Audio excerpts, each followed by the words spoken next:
পররাষ্ট্রমন্ত্রী ও প্রতিমন্ত্রীর সঙ্গে সাক্ষাৎ করেছেন মার্কিন রাষ্ট্রদূত ব্রেন্ট ক্রিস্টেনসেন ও ইউরোপীয় ইউনিয়ন জোটের রাষ্ট্রদূতরা। এ বিষয়ে আরও খবর জানাতে চাই আপনাদের। যোগ দিচ্ছেন সহকর্মী মোর্শেদ হাসিব। হাসিব, যদিও সৌজন্য সাক্ষাৎ, কিন্তু আলোচনার টেবিলে কোন কোন বিষয়গুলো উঠে এসেছে কিছু জানতে পেরেছেন? একটু বলে রাখি যে মার্কিন যিনি রাষ্ট্রদূত আছেন ব্রেন্ট ক্রিস্টেনসেন, উনি প্রথমে দেখা করেছেন পররাষ্ট্র প্রতিমন্ত্রী শামা ওবায়দের সাথে।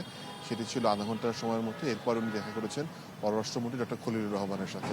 আর এই সময় ইউরোপীয় ইউনিয়ন রাষ্ট্রদূতরা অপেক্ষা ছিল। তো বৈঠক নিয়ে আমরা মার্কিন রাষ্ট্রদূতকে প্রশ্ন করেছিলাম, উনি আসলে গণমাধ্যমের সাথে কথা বলেননি, বেরিয়ে গেছেন। বেরিয়ে যাওয়ার সময় শুধু বলেছেন বৈঠকটি ভালো হয়েছে। তবে আমরা বৈঠক সূত্রে জানতে পেরেছি যে নিরাপদ, শক্তিশালী এবং সমৃদ্ধ বাংলাদেশ যুক্তরাষ্ট্র সম্পর্ক গড়ার ক্ষেত্রে যেসব বিষয়ে কাজ করা দরকার এবং অতীতে কাজ করা হয়েছে এবং সামনে সেগুলো কন্টিনিউশন প্রয়োজন। ম্যাটাডোর নিয়ে এলো স্মার্ট ইনস্টাওয়াল। এটি ইঞ্জিনিয়ারিং প্লাস্টিকে তৈরি মজবুত দেয়াল। সে বিষয়ে তারা বৈঠক করেছে। পরবর্তীতে আমরা তার মার্কিন ইউএস এম্বাসি ঢাকার টুইট বার্তা যেটা দেখলাম যে তারা সম্পর্কের ধারাবাহিকতা এগিয়ে নিয়ে যাওয়ার জন্য, সমৃদ্ধ যুক্তরাষ্ট্র বাংলাদেশ সম্পর্ক গড়বার জন্য একতাবদ্ধ হয়ে কাজ করতে চায় এবং তারা এই ধরনের অভিব্যক্তি ব্যক্ত করেছেন।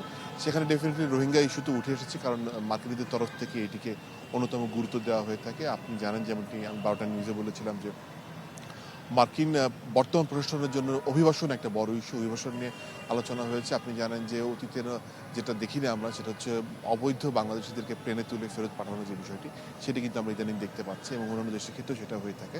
তো সেই বিষয়টি আলোচনা হয়ে থাকতে পারে বলে আমরা মনে করেছি। তবে গতকালকে ধারাবাহিকতায় যদি মার্কিন পররাষ্ট্রমন্ত্রী বা আমাদের বর্তমান পররাষ্ট্রমন্ত্রীকে তার দেশে আমন্ত্রণ জানিয়ে থাকেন, সে বিষয়ে অবাক হব না। কারণ গতকালকে যখন ভারত, পাকিস্তান এবং চীনের রাষ্ট্রদূতরা এসেছেন, তারা কিন্তু তাদের দেশে ভ্রমণের আমন্ত্রণ জানিয়েছেন এবং প্রথম সৌজন্য কার্যসূচিতে এই ধরনের আমন্ত্রণ জানানো হয়ে থাকে। তবে পররাষ্ট্র মন্ত্রণালয় যদি ব্রিফ করে পুরো বৈঠকটি নিয়ে, আমি আপনাদেরকে আরও বিস্তারিত বলতে পারবো।